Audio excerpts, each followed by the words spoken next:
Joe, thank you. Continuing our coverage now of Decision 2014 with some Republican analysis.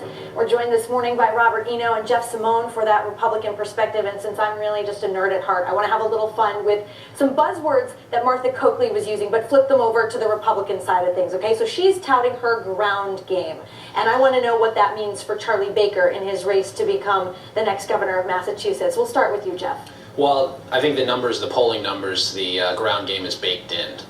Ground games have been well established for quite some time now, and even the Republican ground game, where 2012 was not strong at all, there is a semblance of a ground game, and we're putting it forward. So, all things being equal, it might not help Martha Coakley that much.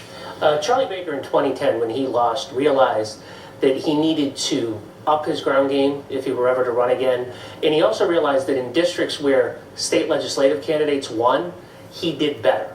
So where there was a state legislative candidate, he did better. He did a very good job of recruiting state legislative candidates to run. I think we're going to pick up. In 2010, we doubled our numbers by 16.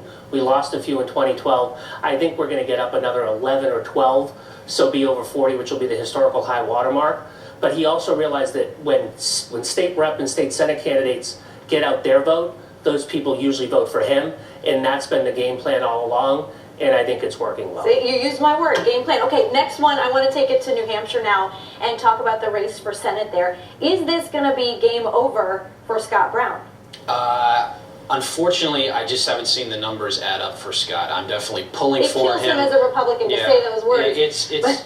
You know, it's been a tough one for him. He's come very close. I think at the very end, his numbers have eked by. So, but ultimately, game over. Does it politically? It's curtains for him, probably, right? I think he'll end up on Fox News if he loses. I think he's going to lose a very close election, and I think what happened is you saw in the David Paleologa's Suffolk Herald poll that over half of the people that didn't vote for him in the primary are ending up pulling a ballot for Jeanne Shaheen. So Republicans, because they don't feel he's conservative enough.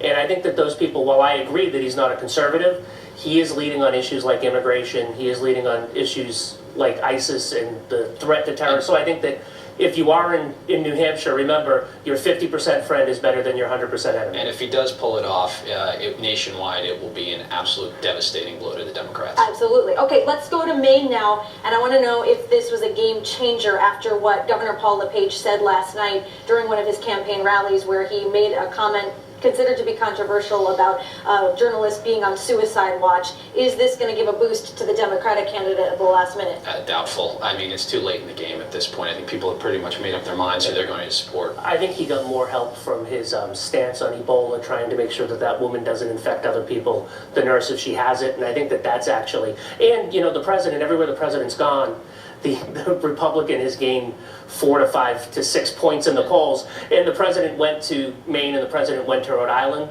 So I think that that actually may give those two candidates a bump and make those closer. The stance could backfire too, so we don't know what the impact of that is. Time will tell. A few hours from now, we'll have those returns and we'll know who's the winner in each of those races. Closest to me is Jeff Simone. Farthest for me is Robert Eno. Thank you so much both for the Republican analysis as we continue our Election Day coverage here. Also ahead, while getting a ride